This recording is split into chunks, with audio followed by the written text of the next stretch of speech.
महाभारत काल की बात है। एक बार भगवान श्री कृष्ण और बलिराम किसी जंगल से गुजर रहे थे।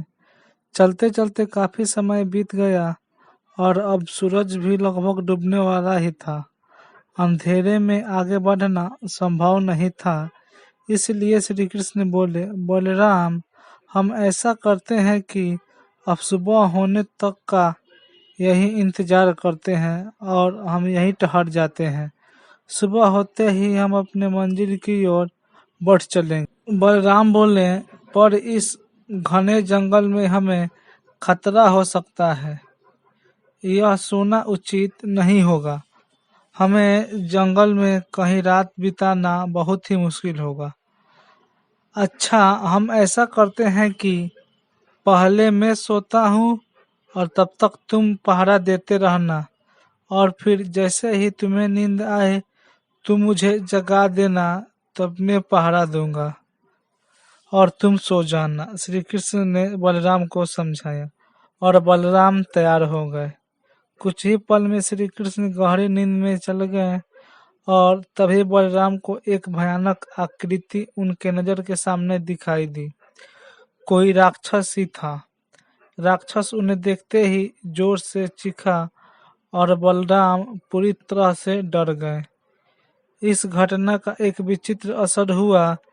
भय के कारण बलराम का आकार कुछ छोटा हो गया और राक्षस और विशाल हो गया। इसके बाद राक्षस एक बार और चीख और पुनः बलराम डर कर कांपने लगे। अब बलराम और उनकी सिकुड़ी हुई दिल और राक्षस से पहले कभी बड़ा हो गया। राक्षस धीरे धीरे बलराम की ओर बढ़ने लगा और बलराम पहले से ही भयभीत थे और उस विशाल राक्षस को अपनी ओर आते देख जोर से चीख पड़े। इस पर श्री कृष्ण और चीखते ही वही मूर्छित होकर गिर पड़े। बलराम की आवाज सुनकर श्री कृष्ण उठे और बलराम को वहां देखा। उन्होंने सोचा कि बलराम पहरा देते देते थक गए और सोने से पहले उन्होंने आवाज दे दी। अब कृष्ण पहरा देने लगे। कुछ देर के बाद वही राक्षस उनके सामने आया और जोर से चीखा। कृष्ण जरा भी घबराए नहीं और बोले, बताओ, तुम इस तरह चीख क्यों रहे हो? क्या चाहिए तुम्हें? इस बार भी कृष्ण के साहस के कारण उसका आकार कुछ बढ़ गया और राक्षस का आकार कुछ घट गया। राक्षस को पहली बार कोई ऐसा मिला था जो उसे नहीं डर रहा था। घबराहट के बाद पुनः श्री कृष्ण पर जोर से चीखा। इस बार भी श्री कृष्ण नहीं डरे और उसका आकार और बड़ा हो गया, जबकि राक्षस पहले से भी और छोटा हो गया। एक आखिरी प्रयास में राक्षस पूरी ताकत के साथ चीखता है, पर श्री कृष्ण मुस्कुराते हुए और फिर से बोले, बताओ, क्या चाहिए तुम्हें? फिर क्या था, राक्षस सिकुड़ कर बिल्कुल छोटा हो गया और श्री कृष्ण ने उसे हथेली में लेकर अपनी धोती में बांध लिया और फिर कमर में खोस कर रख लिया। कुछ ही देर में सुबह हो गया और श्री कृष्ण ने बलराम को बताया और आगे बढ़ने के लिए कहा। वे धीरे धीरे आगे बढ़ने लगे।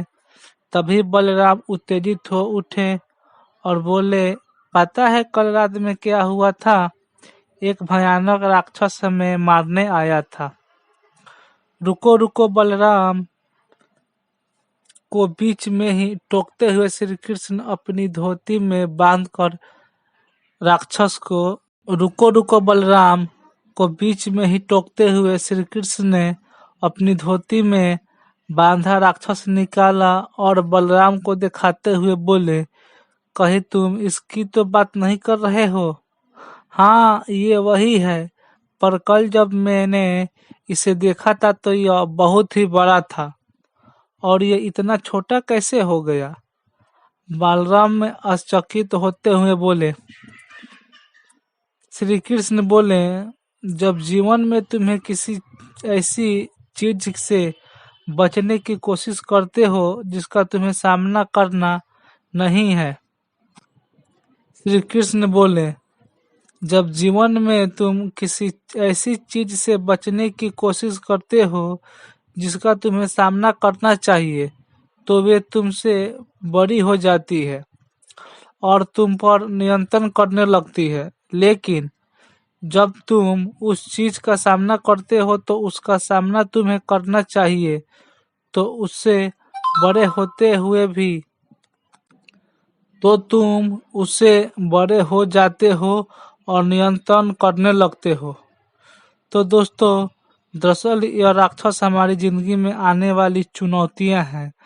अगर हम इस चुनौतियों को टालते हैं और ये बड़ी हो जाती है, आखिर में यह हमें कंट्रोल करने लग जाती है। इसलिए हमें इसका सपूर्वक सामना करना चाहिए ताकि हम उसका काबू में ना आ पाए।